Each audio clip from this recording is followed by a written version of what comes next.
سورہ الہمزہ تعارف. سورہ الہمزہ یہ مکیہ ہے، اس میں 9 آیات ہیں، 1 رکوع ہے، اور سورہ الہمزہ میں 30 کلمے ہیں، 130 حروف ہیں. یہ بڑی عظیم شان صورت ہے، لیکن اس کے اندر یہ بتایا گیا کہ چوکے لگانے والا، وہ ایسی کوئی بات کہ جس سے دوسرے کو بڑی تکلیف ہو، پن کرنے والا، ٹینشنیں دینے والا بندہ اللہ تعالیٰ کو برا لگتا ہے. اور وہ ٹینشنیں دینے والا اگر ساتھ وہ دولت والا بھی ہو، مال و دولت والا بھی ہو، پیسے والا ہو، تو وہ اور برا ہے، بہت ہی برا ہے. وہی سمجھتا ہے کہ میرا مال جو ہے نا وہ قائم رہے گا. نہیں، ہم سب کچھ اٹھا کے پھینک دیں گے. مسلمانوں کو چوکے نہ بھرو، تنگ نہ کرو مسلمانوں کو، ایک دوسرے کے خلاف جو ہے نا پن نہ کیا کرو کسی کو، آپس میں محبت سے رہا کرو. خیر یہ آیت کا شان نزول تو جو ہے کافروں کی طرف ہے، لیکن چونکہ اب ہدایت تو مسلمانوں کے لیے قیامت تک ہے، سو اس لیے بتایا جا رہا ہے کہ لوگوں ایک دوسرے کو پن بازیاں نہ کیا کرو، ایک دوسرے کے خلاف جو اس کو کیا بولتے ہیں، کاٹ نہ کیا کرو، ہیں جی، ایک دوسرے کو کاٹا نہ کرو. انہیں کچھ اور بھی بولتے ہیں، ہم کراچی کی لینگویج میں بولنا چاہتا ہوں، وہ کیا ہے، کاٹ نہ کیا کرو، ہیں جی، پتہ نہ کاٹا کرو. کیسا کراچی کی لینگویج، میں کراچی میں بیٹھا ہوں نا اس وقت، اس لیے میں یہ لینگویج بولنا چاہتا ہوں. عورتوں خاص کر تم بھی بڑی لگائی بجھائی کرتے ہو، وہ ایسی کرتی ہے، وہ ایسی کرتی ہے، اس نے یوں کر دیا، اس نے یوں کر دیا، وہ فلانی ایسی ہے، فلانی ایسی. سامنے ہاں جی آپ کا کیا حال ہے، آپ بہت اچھی ہیں، اور پیچھے ایسے ہی ہے یہ.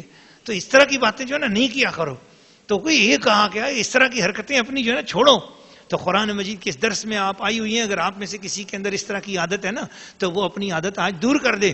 اگرچہ اس وقت آپ کو نیند آ رہی ہے، پتہ نہیں بات سمجھ میں آ رہی ہے کہ نہیں آ رہی ہے، لیکن آپ قرآن کے سائے میں اگر بیٹھی ہیں تو انشاءاللہ العزیز نیت کریں کہ آج کے بعد میں کسی کی لائی بجھائی نہیں کروں گی. اور آپ سب مرد حضرات بھی جو بھی اس صفت سے موصوف ہے، اس سے بھی درخواست ہے کہ وہ اس اپنے اندر سے اس چیز کو بھی دور کرے، اور وہ بھی لائی بجھائی والی عادتوں سے اپنے آپ کو بچائے. کسی کی آنکھوں میں درد ہو تو 90 بار پڑھ کر اس کو دم کریں تو آنکھوں کی تکلیف اور درد دور ہو جائے گا. ایک بہت بڑا زبردست وظیفہ ہے، وہ بھی آپ کو بتایا جاتا ہے، اور آپ میں سے جو بھی اس کو کرنا چاہے اس کو اجازت ہے کرنے کی، اور پھر یہ خیال رکھے کہ کسی کو بتانا نہیں. وظیفہ یہ ہے کہ اگر عشاء کی نماز کی سنتوں اور وطروں کے درمیان جتنی مرتبہ اس سورہ ہمزہ کو پڑھو گے تو جب 40 دن گزر جائیں گے تو اتنے روپے روز کے ملنے شروع ہو جائیں گے آپ کو. مثلا اگر کسی بندے نے، جو عمل بزرگوں نے لکھا ہے وہ 40 بار کا ہے، 40 بار آپ پڑھیں تو 40 دن گزرنے کے بعد آپ کو ڈیلی پھر 40 روپے غیب سے ملنے شروع ہو جائیں گے. کبھی آپ کے سرانے کے نیچے ہیں، کبھی جیب میں ہیں، کبھی کہیں. 40 روپے ڈیلی ملنے شروع ہو جائیں گے. اب اگر 100 مرتبہ روز کا پڑھو گے تو 100 روپے ڈیلی کا ملے گا. 500 پڑھو گے تو 500 روپے ڈیلی کا ملنا شروع ہو جائے گا. تو اب اگر آپ قرآن مجید کی اس فیکٹری میں آؤ، قرآن کیا کیا نہیں عطا کرتا. قرآن سے دور ہونے والوں، کیا قرآن سے دور ہو کر تمہیں ملا. آؤ نا قرآن مجید کے اندر دیکھو.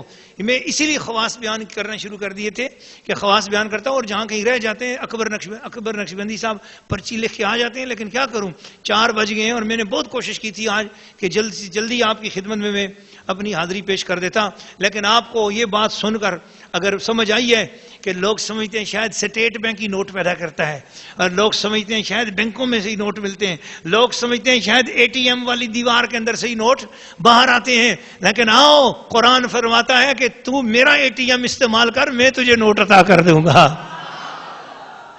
یہ عمل میں نے اس لیے بتایا ہے.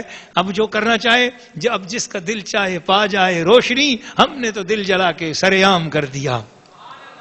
سورہ الہمزہ تلاوت. بسم اللہ الرحمن الرحیم. اللہ کے نام سے شروع جو نہایت مہربان رحم والا. ویل لکل ہمزۃ لمزۃ الذی جمع مالا وعددہ یحسب ان مالہ اخلدہ کلا لینبذن فی الحطمہ وما ادراک ما الحطمہ نار اللہ الموقدۃ التي تطلع علی الافئدہ انها علیہم مؤصدہ فی عمد ممددہ. سورہ الہمزہ ترجمہ کنز الایمان. خرابی ہے اس کے لیے جو لوگوں کے منہ پر عیب کرے، پیٹھ پیچھے بدی کرے. جس نے مال جوڑا اور گن گن کر رکھا، کیا یہ سمجھتا ہے کہ اس کا مال اسے دنیا میں ہمیشہ رکھے گا؟ ہرگز نہیں، ضرور وہ روندنے والی میں پھینکا جائے گا. اور تو نے کیا جانا کیا روندنے والی، اللہ کی آگ کے بھڑک رہی ہے، وہ جو دلوں پر چڑھ جائے گی بے شک وہ ان پر بند کر دی جائے گی لمبے لمبے ستونوں میں۔ سورہ الہمزہ تفسیر۔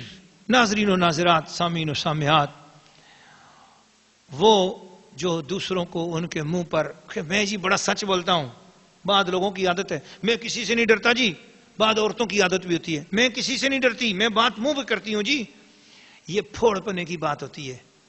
ہر جگہ ڈر نہ ڈر کی بات نہیں ہوتی، کسی کا عیب اس کے منہ پر بیان کرنے سے اس کا دل دکھے گا، اس کو تکلیف ہوگی۔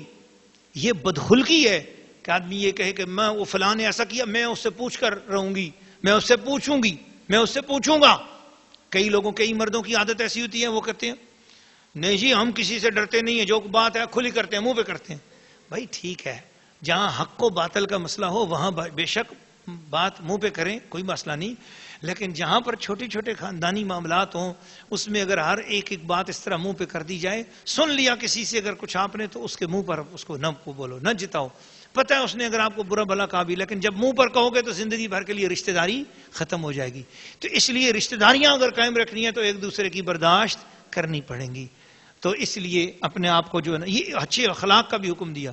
اب یہ کون ہمزہ اور لمزہ والی بات جو ہے نا، یہ آئی کس کے لیے تھی؟ دراصل بات تو یہ ان تان سید عالم صلی اللہ تعالی علیہ وسلم اور آپ کے اصحاب پر زبان تان جو گستاخ کھولتے تھے، اس میں اخنس بن شریک اور امیہ بن خلف اور ولید بن مغیرہ، یہ کیا کرتے تھے؟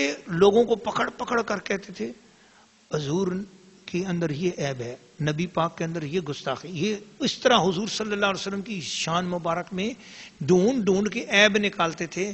تو اللہ تعالیٰ نے ان کے بارے میں کہا وَيْلٌ لِكُلِّ هُمَزَةٍ لُمَزَةٍ، وہ جو لوگوں کے منہ پہ عیب بیان کرتے ہیں، حضور کی ذات میں سے عیب نکالتے ہیں اور یہ کہتے ہیں کہ حضور کی ذات میں یہ عیب ہے، یہ عیب ہے، یہ اس طرح کی باتیں کرتے ہیں اور نوٹ گنتے ہیں لوگوں کو رشوتیں دے کر حضور صلی اللہ علیہ وسلم کے خلاف، پھر سمجھتے ہیں کہ شاید ہم ہمیشہ رہیں گے۔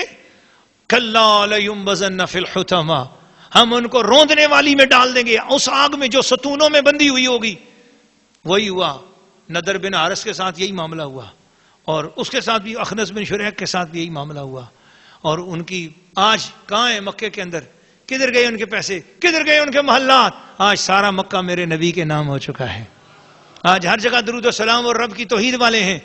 اللہ تعالیٰ اپنے حبیب کے صدقے ہمیں ایسی گستاخی اور بے ادبی سے بچائے۔